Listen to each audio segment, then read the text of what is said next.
We're back in the Netherlands. Why? Everything broke down. Everything.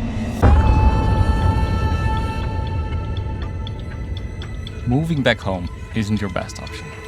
But luckily, we've got plenty of tips on how to travel when you're broke. In this video, we'll tell you our story.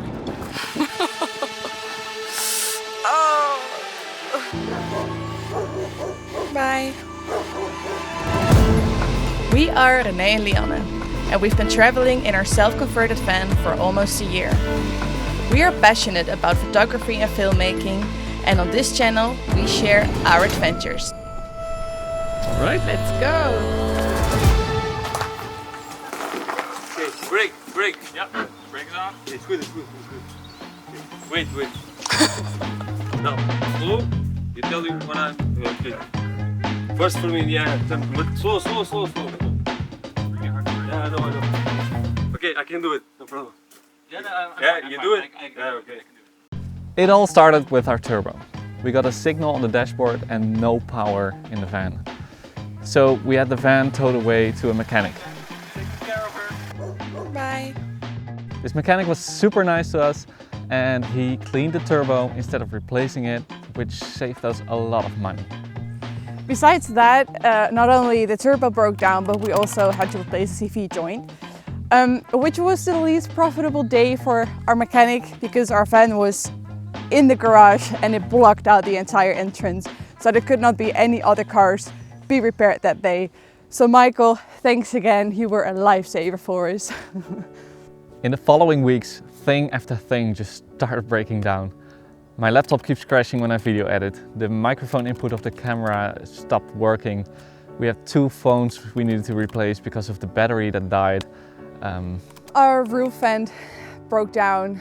Our heater broke down, which is very much fun when you're standing in the mountains with 0 degrees Celsius. Our faucet broke down twice, and some random car parts just flew off the van while we were driving on the highway, which was awesome. So as you can imagine, this had a really big impact on us financially. In a situation like this, there are a few different options to get back on track. In this video, we'll share some of those options and we'll be sharing our experiences.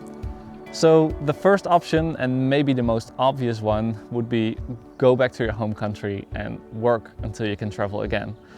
But I can imagine this is not ideal to you as you want to travel further. So we're going to talk about some options you can do on the road. For us, going back to the Netherlands was the most obvious because we needed to do the yearly checkup on the van anyway, and we really wanted to see our family and friends again. Option 2 is applying for Workaway or Woofing. These jobs are in exchange for housing and food, and you can also find some paid positions there. Just one note on the paid positions, they are super popular. So make sure to send a lot of emails and a lot of messages to the host, and maybe you get one. Bonus tip. Update your location on Workaway once in a while, as hosts can see when you're in the neighborhood and they can write you.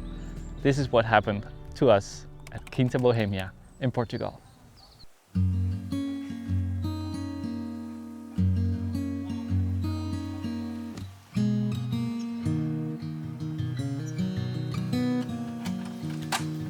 Waking up in the flower bed, the sun is up, table set, we eat and drink. Body and bread, blood and wine, there's a time to live, time to die, and a time to eat. Slow down and listen for a heartbeat. With everything in motion. At Quinta Bohemia, we worked 5 mornings a week for 2.5 months. Every morning we started by feeding the chickens, watering the garden, and waking up our fluffy friends. Most of the time we worked in the garden, and besides that we had plenty of free time to explore the surroundings. In exchange for our work, we got a really nice studio for housing, and our host gave us a weekly fee to do groceries with. And not only that, we sometimes even had meals or drinks together.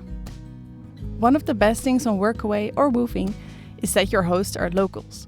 So they know just what the best places are for visiting, they know the nicest restaurants and where the hidden surf gems are. And if you're lucky, the host will take you to those places like ours did with us. What you doing?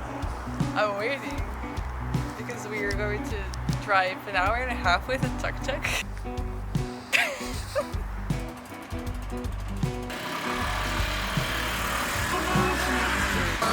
Oh shit!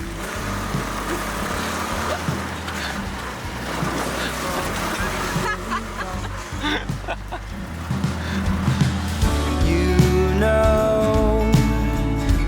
know I feel you when it hurts. Every time I get so tongue-tied. Okay, now let's go back to what you came here for. More options on how to finance your travels. Option number 3.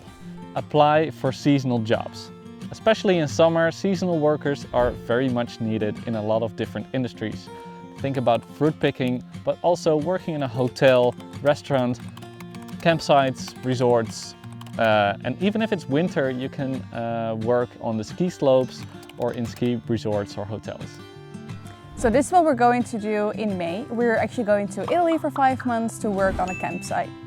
Option number 4, remote jobs. For this, you only need a laptop and a good internet connection, and you can travel and work anywhere you want to go. You can, for example, be a coach, you can do a teaching job, or maybe a support center. There are so many different options to work and travel at the same time. We don't have any experience in this yet, but after Italy, we'd really love to work remotely to keep this lifestyle as long as possible.